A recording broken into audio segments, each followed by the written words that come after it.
Selamat pagi, salam olahraga. Sekarang kita bermain di Gelora Bung Karno. Ya, di belakang adalah Stadion Utama Gelora Bung Karno. Stadion yang merupakan markas Timnas Indonesia. Hari Jumat besok, tanggal 6 Januari 2023. Akan berlangsung semifinal leg pertama Indonesia melawan Vietnam. Penampilan terakhir kemarin di kandang Filipina, Indonesia tidak terlalu istimewa. Sempat unggul 2-0 di babak kedua, Indonesia kemasukan gol dari Filipina.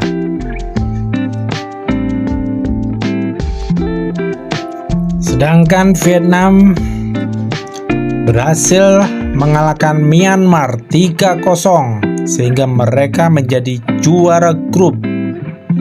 Sedangkan Indonesia runner up. Maka Jumat besok akan menjadi saksi apakah Indonesia bisa mengalahkan Vietnam. Mari teman-teman berbondong-bondong mendukung tim kesayangan kita, Timnas Indonesia. Biar semangat menggelora kalian, memberi moral tambahan, membara kekuatan dalam darah, di dalam badan para pemain. Tiket pertandingan sudah dijual di aplikasi tiket.com. Harga kemarin, harga pre-sale 100.000 sudah habis. Sekarang hari Rabu, harga 150.000 juga sudah habis. Tadi pagi saya cek, bangun tidur jam 4 pagi, tiket tinggal yang 250.000, 500.000, 750.000 dan 1 juta yang ada. Belum tahu sekarang jam 1 ini tiketnya masih ada atau tidak. Oke, sekarang kita mau melihat sejarah Stadion Utama Gelora Bung Karno. Stadion yang berada di Jakarta ini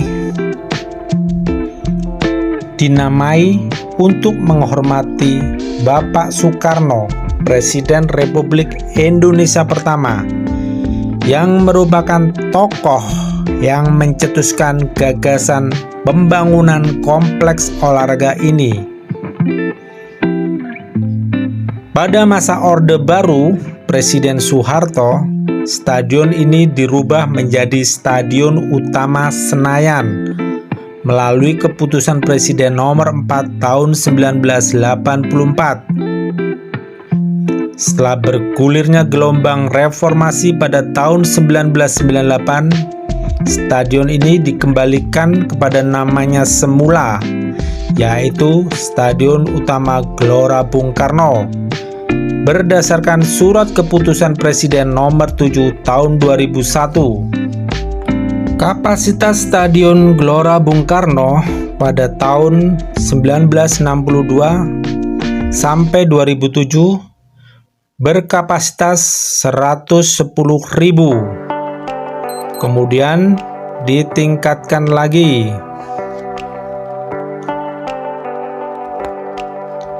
Ditingkatkan kapasitasnya, bukannya bertambah tetapi berkurang. Kenapa? Karena waktu pertama dibangun tidak single seat, tadi tidak satu kursi.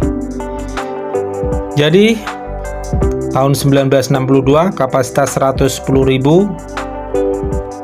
Pada tahun 2006 untuk Piala Asia AFC hingga 2007 kapasitas menjadi 77.193 orang. Kemudian di 2016-2017, setelah semua bangku penonton diganti dengan kursi tunggal, kapasitasnya menjadi 88.083 orang, membuat Stadion Gelora Bung Karno menjadi terbesar ke-7 di dunia.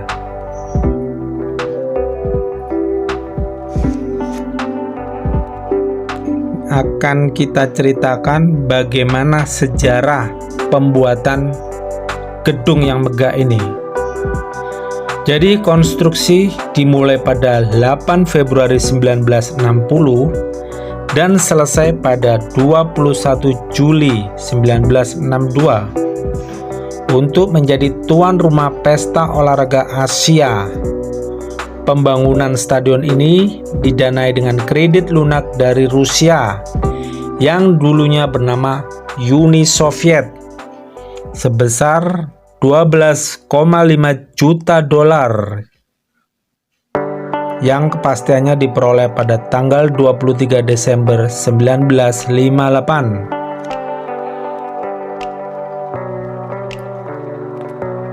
Fitur khusus dari stadion ini adalah konstruksi atap baja besar yang membentuk cincin raksasa yang disebut temu gelang, sesuatu yang langka pada saat itu pada tahun 1962. Selain untuk mencegah para penonton di semua sektor dari panasnya sinar ultraviolet, bahkan curah hujan yang tinggi, tujuan dari konstruksi cincin raksasa ini juga untuk menekankan keagungan stadion.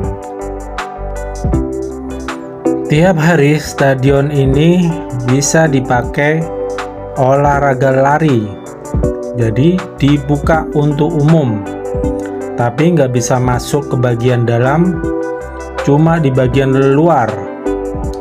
Jadi mengelilingi jalanan luar.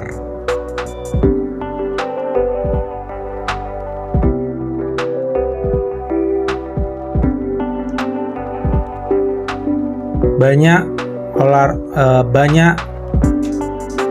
warga yang datang menikmatinya dengan berlari pagi. Di sini ada juga tempat fitness. Terus kemudian minimarket, bakso tembak Senayan,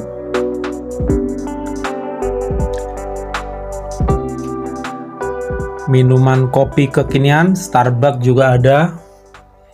Jadi Indomaret, Alfamaret ada.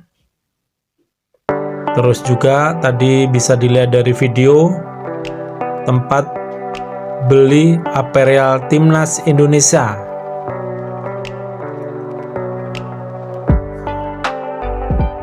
Jadi tidak bayar sepeser pun, cukup sepeda motor diparkir di tempat aman, kemudian masuk di area Stadion Gelora Bung Karno ini. Kebetulan pintunya juga dijaga security. Kalau Sabtu Minggu penuh, jadi dibatasi. Kalau Sabtu Minggu dibatasi berapa orang yang boleh lari-lari kapasitasnya. Ini tadi kebetulan hujan cuacanya, jadi saya membeli air minuman dulu sambil duduk di sini. Kawasannya sungguh asri, banyak pepohonan. Saya mengunjungi tempat ini di hari Selasa sekitar jam 11 siang. Kondisi waktu itu mendung, jadi sepi. Yang lari tinggal beberapa orang. Mungkin kalau pagi jam 6 jam 7 rame, hari biasa ya. Apalagi kalau weekend Sabtu Minggu sangat banyak, sampai dibatasi. Jadi mungkin dibatasi 100 orang dulu. Kayak tempo hari pernah kesini hari Sabtu Minggu dibatasi 100 orang dulu yang boleh masuk. Jadi lari mengelilingi Stadion Gelora Bung Karno seperti sedang melakukan tawaf mengelilingi. Burung-burung banyak didengar di pepohonan itu. Banyak suara burung-burung. Di kejauhan, gedung-gedung bertingkat juga kelihatan. Memang Stadion Gelora Bung Karno ini dekat Jalan Protokol, Jalan Sudirman. Hotel Mulia kelihatan dari jauh. Cewek-cewek biasanya atlet-atlet ya. Tadi dengar-dengar sempat ngobrol ya tentang masalah kejuaraan, pelatnas. Jadi banyak para aktivis olahraga di sini.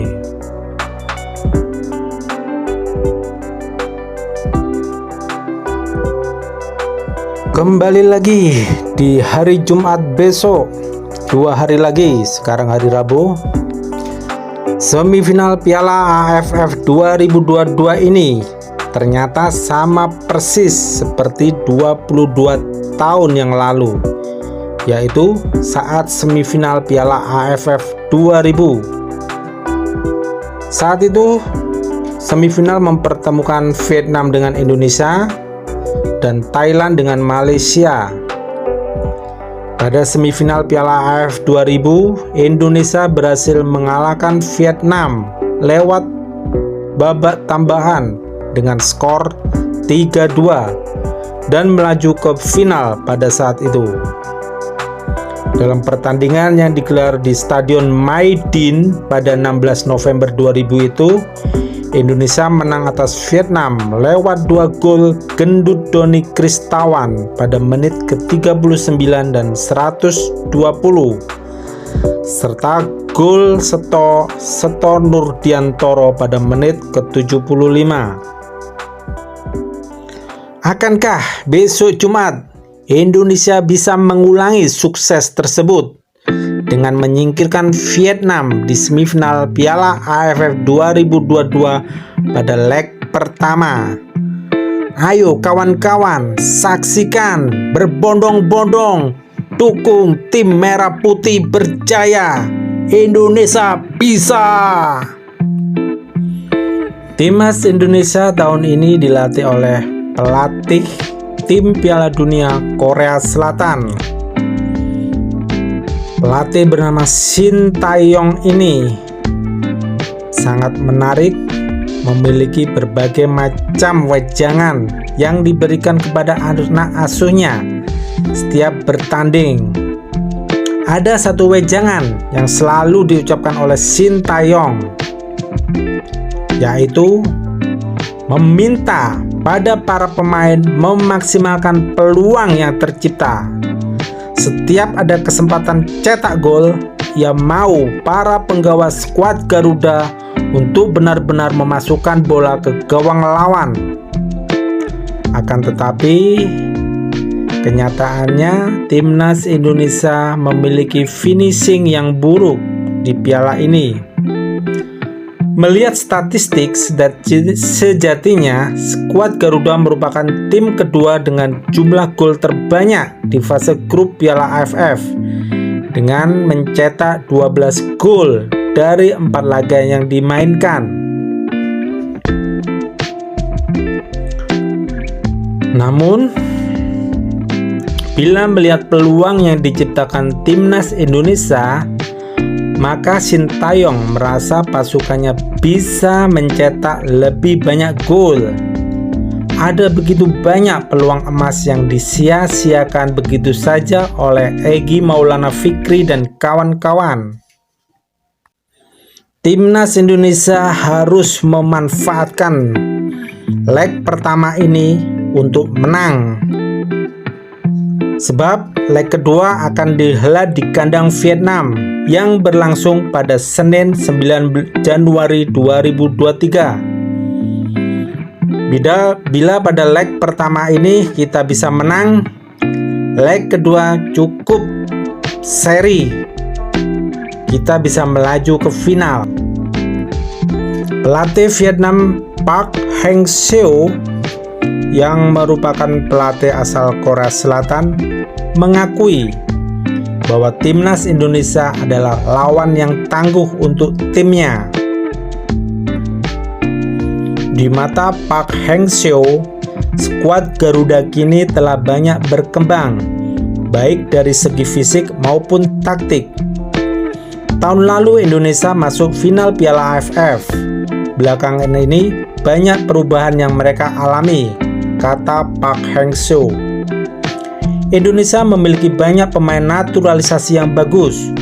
Kekuatan fisik, teknik, dan taktik mereka juga sangat bagus. Ini memang lawan yang tangguh.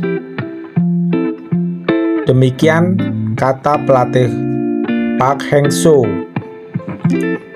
Mari kawan-kawan, saksikan besok di Gelora Bung Karno pukul 15.30 Indonesia melawan Vietnam. Jangan sampai ketinggalan. Jangan kau sia-siakan timnas Indonesia bermain di kandang. Beri semangat yang menggelora. Indonesia bisa, Indonesia bisa.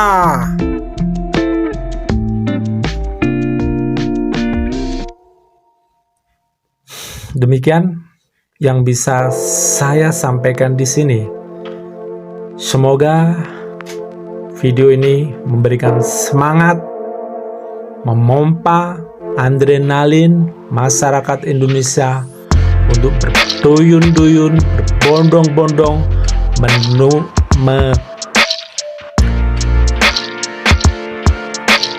memompa semangat para pemain Indonesia mengalahkan Vietnam.